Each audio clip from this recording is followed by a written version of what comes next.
안녕하세요. 라디오 브로입니다. 오늘 들려드릴 사연은 결혼식장에서 갑자기 사라진 예비 신부에 대한 이야기인데요. 몇 년 만에 밝혀진 충격 진실을 알고 하늘이 무너지는 것만 같았다고 하시는데 무슨 사연이 있으셨는지 지금 바로 사연 읽어보겠습니다. 안녕하세요. 저는 39의 남자입니다. 내일 모레면 40을 바라보고 있는 남자죠. 제 직업은 소방 공무원이고 구급직을 맡고 있습니다. 구조된 사람을 응급처치하고 이송하는 일을 하고 있죠. 8년째 소방 공무원으로 일을 하고 있는데 살면서 가장 보람된 일을 하고 있는 중입니다. 저 고등학생 때 아버지가 뇌경색으로 쓰러지시면서 구급차를 타고 응급실에 가신 적이 있으셨는데 그때 소방 공무원들의 모습을 보고 진로를 정했습니다. 한창 방황하는 나이에 제게 꿈을 안겨준 직업이었고 지금의 저를 만들어준 직업이기도 합니다. 제가 하는 일이 거창하거나 돈을 쫓는 일은 아니지만 저 나름대로 사명감을 가지며 만족하면서 살고 있어요. 그리고 이 일을 하면서 제일 행복했던 게 바로 제 예비 신부를 만나게 된 일이었습니다. 저는 예비 신부를 응급 환자의 보호자로 처음 만나게 되었는데요. 예비 신부의 어머니께서 화장실에서 넘어지시면서 고관절이 골절이 되셨어요. 그래서 그때 구급차를 타고 대학병원으로 가셨어요. 고관절 골절이 자칫 잘못하면 목숨까지 위험하는 사고이기도 하니 정신을 똑바로 차리고 병원으로 갔죠. 저희 대원들은 항상 환자의 생명을 최우선으로 생각하기에 주변을 둘러볼 여력이 아예 없어요. 근데 그날 저는 예비신부를 처음 보자마자 한눈에 반해버렸습니다. 단정하게 자른 단발머리에 쌍꺼풀 없는 눈매, 그리고 오목조목한 코와 입까지 딱 제 이상형이었거든요. 어머님 때문에 막 걱정하는 예비 신부에게 안정을 시켜주었고 병원에 가실 때까지 최선을 다할 테니 너무 걱정하지 마시라고 했어요. 그렇게 짧았던 10분의 만남이 끝나고 예비 신부와 헤어지려니 너무 아쉬운 겁니다. 하지만 상황이 상황인지라 제가 좋다고 마냥 연락처를 물어볼 수도 없었고 저희 공적인 직업을 내세워 사적으로 호감을 표시하는 건 말도 안 됐어요. 전 그런 예비 신부를 뒤로하고 2년이라면 다시 만나겠지 그런 생각을 했죠. 근데 제 이런 간절한 마음이 통했는지 예비 신부와 어머니께서 감사 인사를 하러 저희 서에 오신 겁니다. 예비 신부 어머니는 제 손을 꼭 잡아주시면서 아이고 덕분에 감사했어요. 내 생명의 은인이세요. 라고 하시는데 옆에서 예비 신부도 환한 미소를 지었고 제 이름을 부르며 정창규 대원님 덕분에 저희 엄마 수술도 잘 받고 저도 그날 위안을 많이 받았습니다. 라고 하는데 주책 없이 그 말에 가슴이 녹아내리는 것 같았어요. 그리고 어머님께서 먼저 저한테 장가는 가셨냐고 여자친구는 있냐고 물어보시는 겁니다. 그때 느낌이 왔죠. 저도 옳았구나 싶어 바로 저 여자친구도 없고 장가도 가본 적 없습니다. 라고 했어요. 그러니 어머님은 그럼 내 딸 한번 소개받아 보라며 연락처를 서로 주고받았고 그 인연이 여기까지 오게 된 겁니다. 예비 신부는 저보다 한 살이 많았고 직업은 유치원 선생님이었는데 본인은 나중에 아이도 많이 낳고 싶다고 했어요. 그 정도로 아이들을 좋아했고 똑부러지고 야무졌어요. 겉모습보다 마음씨가 더 예쁜 예비 신부였어요. 연애를 하면 할수록 더 좋아졌죠. 그렇게 저는 예비 신부와 2년 연애를 했고 이 사람이다 확신이 들어 프로포즈를 하게 되었습니다. 무사히 양가 어른의 허락을 받았고 결혼 날짜까지 잡았는데 결혼식까지 8개월이나 넉넉한 시간이 주어졌어요. 제 직업 특성상 비번날밖에 시간이 안 되다 보니 주말에 쉬는 예비 신부와 시간을 맞추려면 결혼 기간이 좀 넉넉해야 했거든요. 그리고 다른 사람들 얘기 들어보면 결혼 준비하면서 그렇게 많이 싸운다고 하던데 저희 커플은 그런 거 없이 잘 진행이 되었고 되려 준비하면서 더 사이가 좋아졌죠. 근데 결혼을 2달 앞둔 날부터 예비 신부가 의미심장한 소리를 하기 시작했어요. 나 이 결혼 잘하는 거 맞지? 라는 말부터 자기 진짜 나 사랑하지? 끝까지 사랑해 줄 수 있는 거지? 라는 말까지 하는데 결혼을 앞둔 사람들이 겪는 흔한 불안감과 우울함 같은 메리지 블루이니 이런 생각을 했어요. 그럴 때마다 예비 신부를 안심시켜주며 당연하지. 나 진짜 자기 행복하게 해줄 수 있어. 그러니까 우리 잘 헤쳐나가자. 응? 라고 하며 다독이고 또 다독였습니다. 이렇게 힘들어하는 예비 신부에게 더 많이 신경 쓰고 더 행복하게 해주면 될 줄 알았어요. 그리고 드디어 결혼식 당일이 되었죠. 예식장에서 예비 신부를 만나게 되었는데 얼굴 표정이 많이 안 좋아 보였어요. 약간 상기되어 있는 표정으로 웃지도 않고 생각이 많은 듯한 얼굴이었죠. 그때 저는 마냥 결혼을 한다는 생각에 그리고 장가를 간다는 생각에 들떠 있어서 예비 신부를 살필 겨를이 없었어요. 생각이 많아 보이는 예비 신부의 어깨를 감싸며 우리 행복하게 잘 살자. 내가 진짜 잘해줄게. 라는 말밖에 해주지 못했죠. 하지만 이런 제 노력에도 예비 신부는 결혼식 당일 소리 소문 없이 사라지고야 말았습니다. 이미 신부 대기실에 들어갔을 땐 드레스만 덩그러니 남겨진 상태였고 예식장은 순간 난리가 나게 되었어요. 예비 신부를 도와주시던 이모님 말로는 신부님이 갑자기 화장실을 다녀오시고 싶다고 하셔서 제가 드레스 탈의시켜드리고 정리하고 있을 테니까 빨리 다녀오시라고 했는데 하도 안 오시길래 화장실에 가보니까 없어지셨더라고요. 라고 하는데 예비 신부의 행방불명에 모든 가족들과 하객들은 다들 어안이 봉봉했고 도저히 이 일을 어떻게 수습해야 될지 머리가 하얘져 모르겠더라고요. 저는 예비 신부의 여동생을 불러 도대체 언니 어디 간 거냐고 했어요. 그러니 본인이 알았더라면 이런 일이 생길 때까지 가만히 있겠냐며 자기도 모른다고 하는 겁니다. 저는 양가 어르신들에게 제일 면목이 없었고 그 다음으로는 하객분들에게 제일 죄송했어요.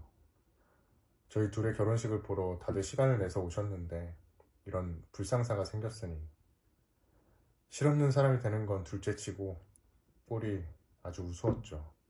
뒤에서 얼마나 저희 흉을 볼까 창피하더라고요. 이 일로 양가 부모님들은 큰 소리까지 내시다가 결국엔 싸우시기까지 했죠. 저희 부모님은 예비신부 탓을 하고 예비신부 부모님은 제 탓을 하시는데 아니 우리 진영이가 그럴 애가 아닌데 자네가 얼마나 압박을 줬으면 결혼식 날 도망을 가? 둘이 문제가 있었으면 자네라도 결혼을 미루자고 했어야지. 하객들 다 불러놓고 이게 무슨 망신이냐고 라고 하니 저희 어머니도 저기요 사돈? 아니 말씀을 그런 식으로 하시면 안 되죠. 지금 잘못한 사람이 예비 며느리이고 예비 며느리가 도망을 간 건데 그걸 왜 저희 아들 탓을 하세요? 이 상황에 미안하다는 말을 먼저 해야 되는 상황 아닌가요? 라고 하시며 서로 이런 집안인 줄 알았으면 진작에 물렀어야 됐다고 하셨죠.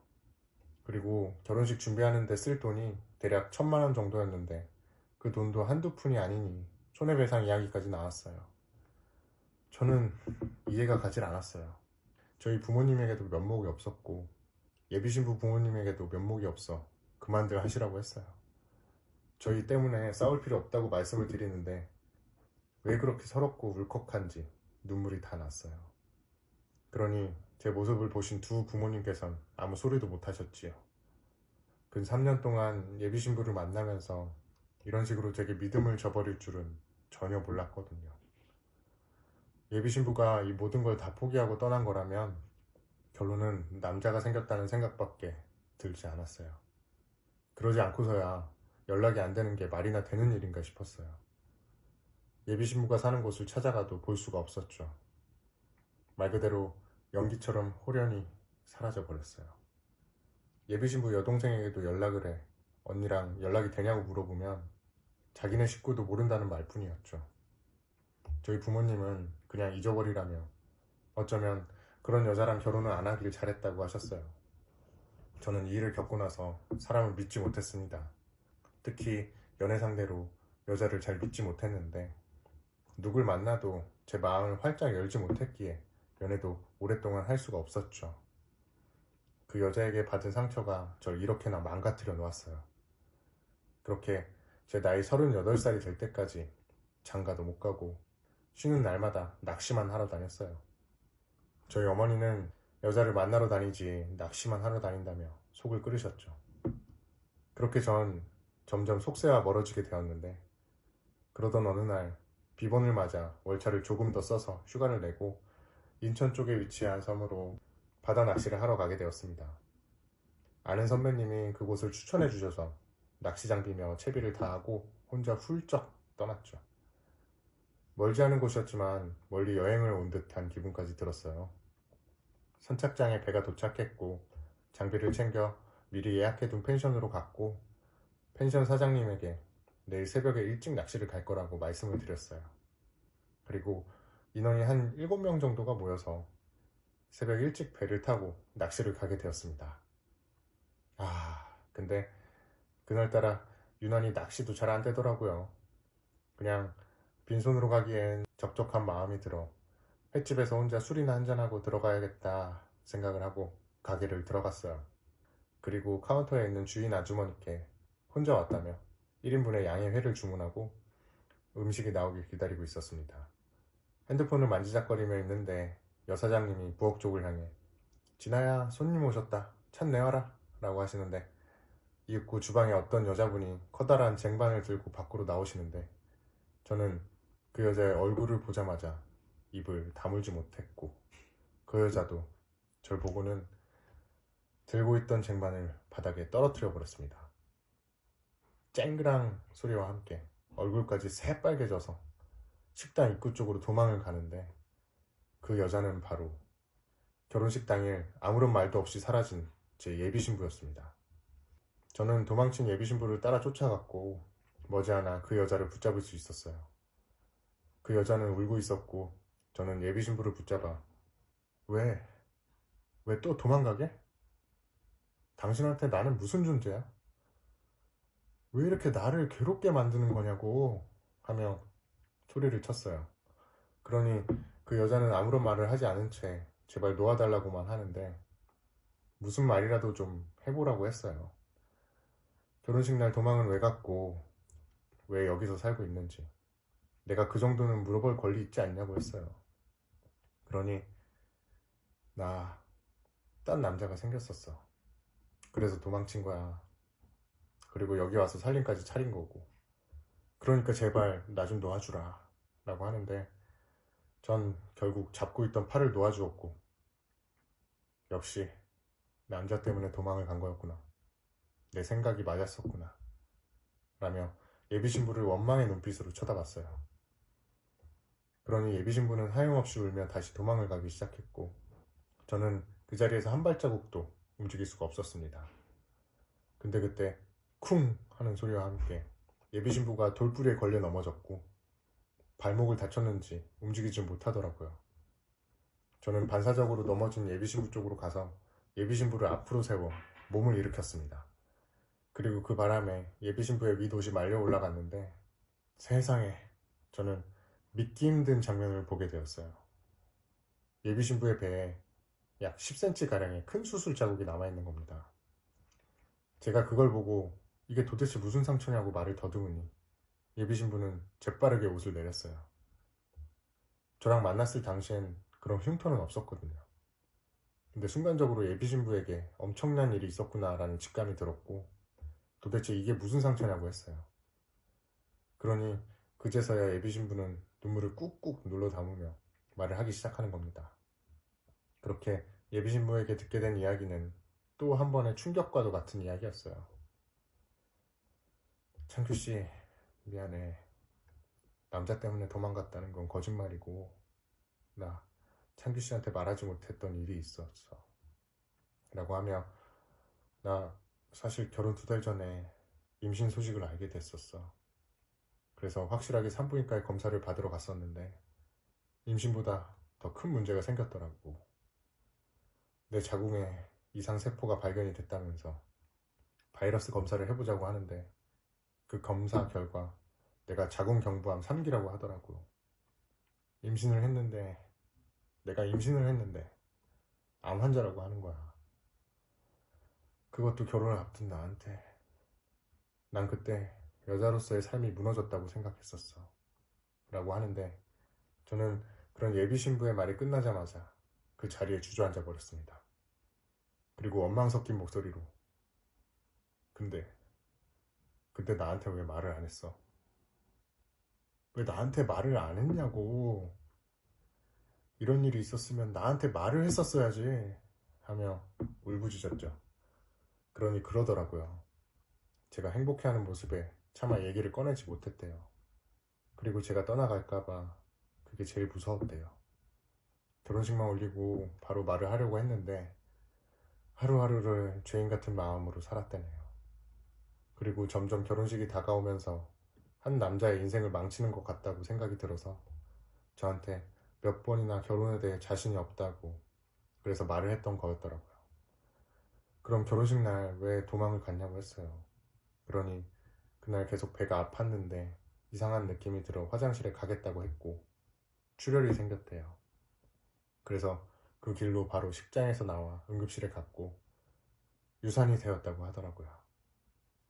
산부인과에서는 자궁과 장기 일부에 전이된 자궁경부암 수술을 하루라도 빨리 해야 된다고 했고 예비신부의 가족들도 나중에 알게 되었대요. 그리고 저한테는 절대 말하지 말라고 신신당부를 했다는데 예비신부는 그렇게 항암 치료까지 다 마치고 저에 대한 죄책감과 중압감으로 아무도 모르는 외딴 섬으로 왔다고 하더라고요. 예비신부가 너무 안쓰러웠습니다. 아무에게도 의지하지 못했던 그때 예비신부가 너무 가여웠고 안쓰러웠어요. 그리고 그걸 알아주지 못한 제가 못나 보였어요. 항상 말로만 예비신부를 행복하게 해준다고 했지 행동으로는 전혀 그렇게 해주지 못했던 거죠. 그렇게 그날 운명처럼 예비신부를 다시 만나 밤새도록 이야기를 나눴습니다. 그리고 전 그곳에서 예비신부의 손을 잡고 밖으로 예비신부를 데리고 나왔습니다. 내가 세상이 무너진다고 해도 당신 하나는 지킬 거라고 했어요. 당신 곁에서 남겠다고 했고 그러니까 두 번 다시 도망가지 말라고 했죠. 이렇게까지 다시 만나게 된 건 정말 운명이라고 했습니다. 그렇게 저희 부모님께도 이 사실을 전부 다 말씀드렸고 부모님도 굉장히 숙연해지시며 예비신부 얼굴 한번 보자고 하시더라고요. 그렇게 몇 년 안에 알게 된 깊은 오해를 서로 다 풀게 되었고 결혼도 다시 하겠다고 말씀드렸습니다. 예비신부의 부모님 또한 제 손을 잡아주시며 고맙고 미안해서 뭐라고 할 말이 없다고 하셨어요. 그렇게 저희는 작년 9월 드디어 부부가 되었고 거창한 결혼식 없이 혼인신고를 진행했습니다. 아내나 저나 아직까지 결혼사진 버리지 않았기에 사진 촬영도 할 필요가 없었어요. 아내는 저와 같이 살면서 작년과 다르게 몸도 훨씬 많이 좋아졌고 살도 5kg나 쪄서 다시 건강해졌어요. 저도 마찬가지로 마음이 많이 건강해졌는데 이제야 사람 사는 것 같은 기분이 듭니다. 아내는 제게 매번 그래요. 당신은 사람 생명을 구하는 일이 천직인 것 같다고요. 다른 사람의 생명도 구조해주고 나도 구조해주지 않았냐고 하는데 듣고 보니 저도 그렇다고 했어요. 아내의 저 말이 제일 듣기 좋더라고요. 그리고 현재는 1년간의 신혼 끝에 아이 입양을 신중하게 생각하고 있는 중입니다. 입양에 관한 책도 많이 읽고 카페 같은 곳에 가입해 공부도 많이 하며 부모가 될 준비를 하고 있어요. 저희 부부에게도 아이라는 새로운 사랑이 찾아왔으면 하는 바람이고요. 아이를 입양하게 된다면 정말 사랑으로 키우고 싶은 마음이에요. 아내가 아이를 정말 많이 좋아하고 또 많이 낳고 싶다고까지 했는데 이런 아내를 위해 좋은 아빠와 남편이 되려고 마음먹었어요. 여태 정말 많은 고생과 시련이 있었지만 지금은 너무 행복하고 새로운 삶을 사는 것 같아요. 신혼을 보내면서 서로 맛있는 음식도 해주고 늦게 수다를 떨다가 늦잠도 자보는 매우 평범하지만 소중한 그런 시간들을 보내고 있습니다.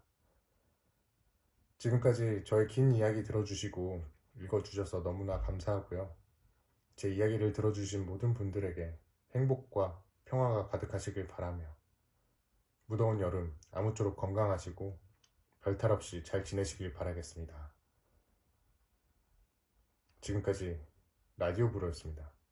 오늘도 제 채널을 봐주셔서 감사합니다. 저는 다음 영상으로 또 찾아뵙겠습니다.